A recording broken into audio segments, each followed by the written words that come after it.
Hi, how are you? I'm wonderful. How are you today? Welcome to our interview with Cannabis Exchange. And what is your name? Thank you. My name is Kara Campmeyer. And where are you from, Kara? I am currently living in Levy County, outside of Columbus.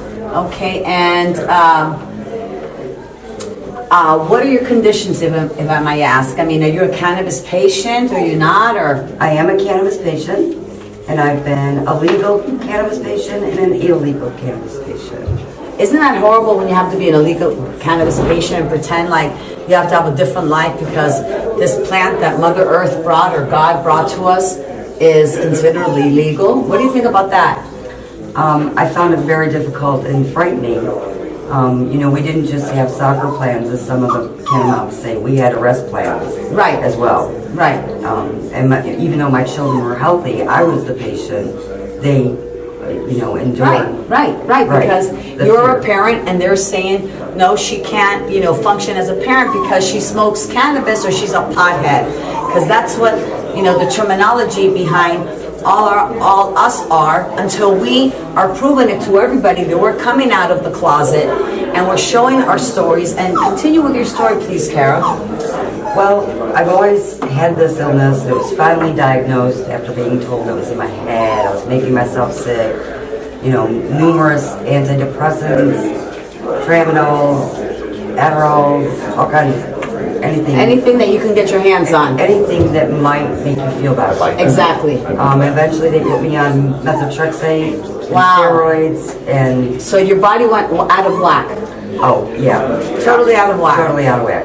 And I withered down. Okay. I became covered in open sores that wouldn't heal. Oh my goodness. I have an autoimmune disease called dermatomyositis. Okay. And it was attacking me so severely that it was attacking my skin. Yeah. So the way it was explained to me, if you can see it on the outside, it's really bad on the inside. Yeah. So it was like eating, and then I can imagine. So when did you start consuming cannabis? Well, when did you start becoming more educated, not as a recreational point stand of view, but as a medicinal for you? Ironically, it was almost 20 years ago now. Okay. A doctor in Oklahoma who wanted to be left nameless, of course, 20 years ago. I went in and said, this is not a better quality of life. Exactly. And he said, the only thing that's going to help you is pot. And if you tell everyone, I will never see you again. Yeah, because doctors are afraid. They're afraid to, they went to medical school for 8 to 10 years, sometimes 12. They're afraid they're going to lose their license because they're using the word pot, marijuana, cannabis, etc. Right. And this was so long ago, nobody was talking about pot but Montel Williams. Right. So he was like my only my research. hero. And we were just getting home computers. Right. So, things were very dinosaur. Right. And horrified, I hadn't used cannabis since high school or so. Right. So we all, a lot of us patients, we lead double lives, or we led double lives until we came out of the closet and are sharing our story. So please share and continue. Well, I was hurting really bad, and I had gotten a joint, and I'd stared at it for 2 weeks. And I went in and I took 2 hits, and I got out of the wheelchair and walked out. Okay. And my children, who instantly, yes. You see, we have another success story. There's so many other you guys out there. Please come out, share your story. Come out of that closet, because the more patients that come out, the faster we're going to get full plant legalization here in 2020. So please support us, support you guys, the patients, and continue, Kara. I'm sorry, I just get very emotional. So I come walking out, and my children were quite young, and they said, ew, I don't know what that smell is, Mommy, but look at your face. And my son was doing this. Look at your face. You know pain.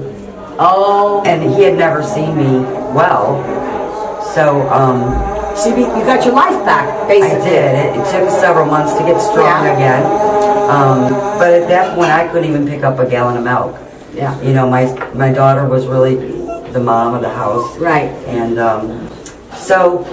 I got back up and started investigating it and watching Montel Williams was always on my TV. Yeah, exactly. And you know, every morning I would do 2 hits, and I was able to get out of that wheelchair.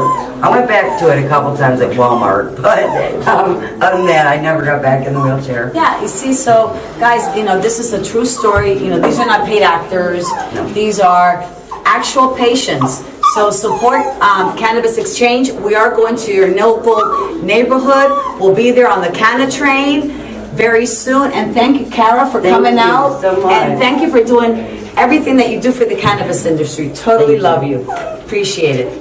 Have a great day, everybody. Peace out. Thank you. Brett.